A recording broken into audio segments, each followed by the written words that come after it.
I used to imprison myself because I used to protect myself from getting hurt. And I literally, not literally, but I had a wall, a moat and a wall. That's how distant I would keep people.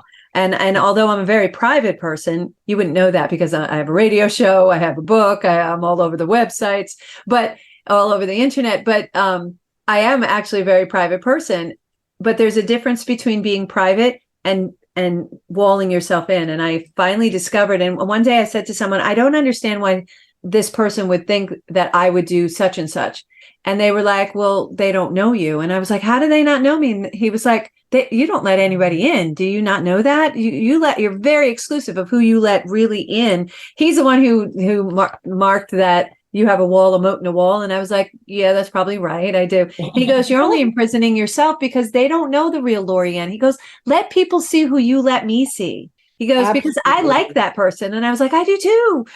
So, Well, a lot of that comes from, these early beliefs that we grew up with. I was working with a woman today who's really had a pretty successful career and lately is not attracting clients, can't get what she wants. And she's telling me about her product and how wonderful and all she did. And finally, I looked at her and I said, so you work by yourself, right? And she said, yes, I'm a solo practitioner. I said, look at your website. Look at how you talk. You make it like you have a team of people around you, that you are bigger than you are. And people are connecting to that. So they're saying, wait, what's the truth? So you have to show who you are. And I always say, you don't have to give all the 911, all the info, all the detail, 411, whatever it is, but you have to be true to yourself in your comments, in your references, and who you are. Otherwise, they're going to figure it out. And you want to do that way before you're down the road with them and in a place where you can't, really navigate out of it, or it can hurt you professionally and personally. yeah. I think this is the toughest job we have is I how to always say be that genuine ourselves. managing ourselves is the toughest job we have. Yeah. Absolutely. Yeah, Absolutely. I love that. So, what are some practical ways that individuals can identify their own blind spots and ingrained patterns of reaction? The ingrained patterns I refer to as blocks, and generally blocks occur between age 2, well, scientifically between age 2 and 12, and it's believe it or not, it's from teachers and family members and friends and people that we know around us. And not because they went out and went, ooh, I want to really mess this person up or I want to be mean to them. It's because they don't even realize that how they're impactful they're being to you. So what are some practical ways we can help self-identify so we can become more self-aware? And I know this is your sweet spot, girl. Well, like you, I do something I call Goldilocksing, which is it starts from knowing who you are, right?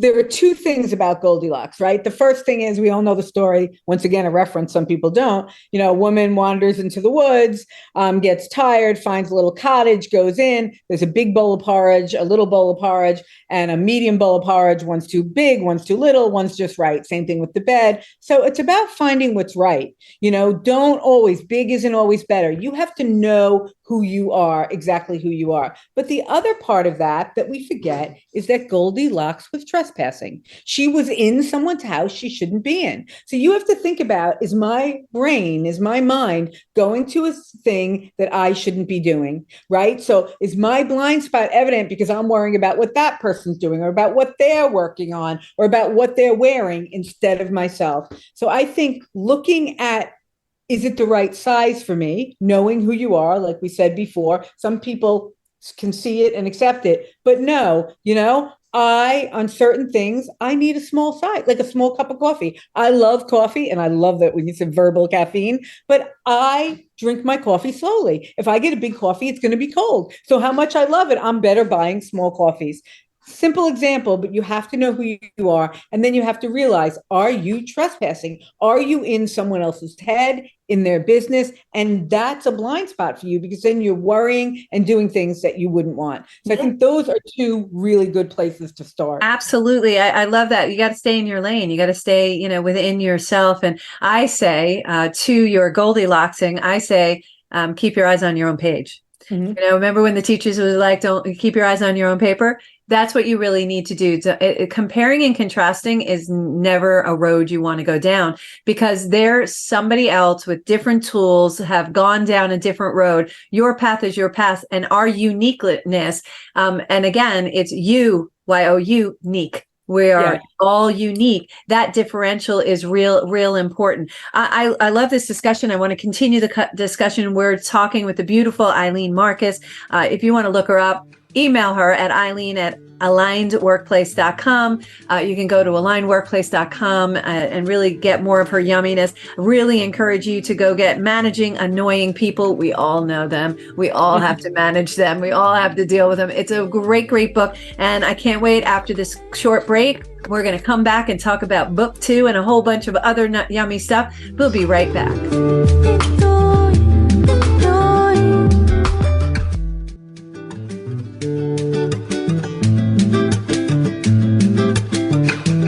Welcome back to Healthy Lifestyle with Lorianne. I am Coach Lorianne. If you would like to be a guest or lift up your business, product, or not-for-profit, this is the place to be. And if you have a question or a comment, please email us at healthylifestylewithla@gmail.com. That's healthylifestylewithla@gmail.com. Hopefully I did that slow enough for you. I get comments that I talk New York fast. I'm from New York. Of course I do. So is Ilene Marcus, who's with us today, and we are having a really wonderful conversation. So welcome back, Ilene. We had just left off talking about managing annoying people, Goldilocking, and that Goldilocks was really trespassing, and that we have to make sure that we don't trespass and try to wear other people's shoes when we should be standing firmly in our own. So I love that about it. And I love some of the practical ways that you gave to really look at ourselves and become self-aware, because that self-awareness allows us to be better and show up more genuinely. So all those beautiful things, if you weren't listening to the first half, go back and listen to it, because unbelievable information. So in what ways, so I always start with my questions, right? In what ways can understanding and controlling reactions contribute to becoming a more effective innovator or leader? And I'm just dying to know, like, what your recommendations are. Well, I think the point you have to realize in this is that when we, and I, people say, why did you write Managing Annoying People? I say, because I was annoying, right? I was a great manager. I managed a lot of people, but I was very controlling. And when we really try to control the dialogue or put our points of view out there first, or really try or even try and aren't successful at managing our reactions, what happens? We shut other people down. And when we shut other people down, we limit engagement, we limit contribution, we don't get the diversity of ideas, thoughts, comments, and we don't have a natural flow.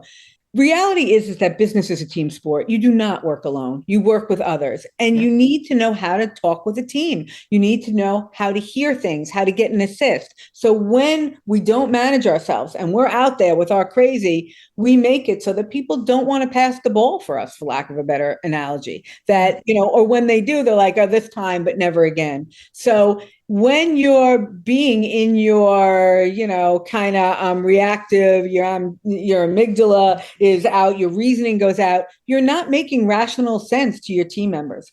And, there's also another part about it that I talk to a lot of team leaders about.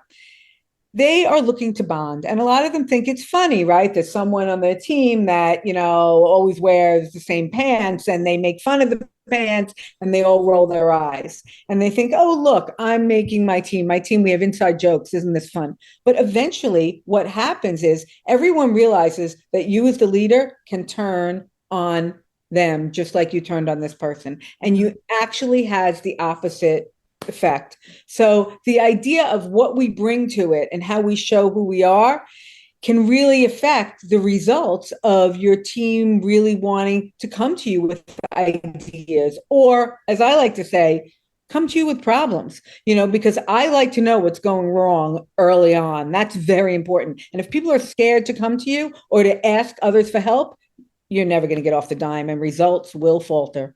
Yeah, without a doubt. That's a great observation. And you're absolutely right. It's when somebody used to come in my office and I would say, no drama. No, we don't talk about other people. How can I help you? What can I do for you? But you shut it down as a manager because if you feed into it, the people sitting across the desk or the table from you, if you're talking badly about other people, what are the chances when they're not in the room, you're talking badly of them, is exactly what you just said. So that's where you get that nonverbal, but they get that feeling of, oh my gosh. And that, oh my gosh, turns into an insecurity of having that trust in you as a manager. So I love that you go there. Because isn't it high probability that someone in your life is going to annoy you? And I mean, how many times does it happen in a day, in a month, in a year, right?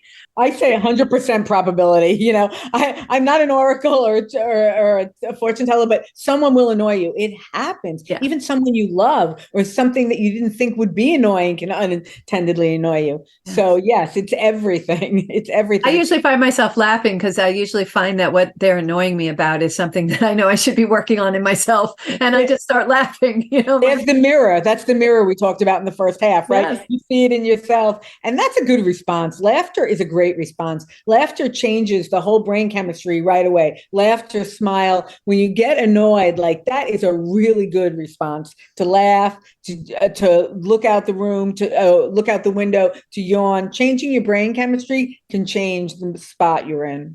Yeah. And laughter also brings a different perspective. What it does is allows you, I refer to it as lens changing. It allows you to change your lens so that you could look at the situation differently, because we're all human. We have to remember we're all human. We're going to say dumb things. We're going to do dumb things. We're going to make mistakes. Here's the difference. If we can learn from them, then maybe we won't repeat them. It's the people who don't learn from it aren't self-aware. So we want to help people not repeat it. And you start with ourselves. Change, as Gandhi says, starts from within. Change, if you want to change the world, change yourself. If you want to see something in the world, change it in yourself. So you're sitting there saying, oh, you need to eat healthy and do this and eat clean. And then as you're eating a pizza, what? No.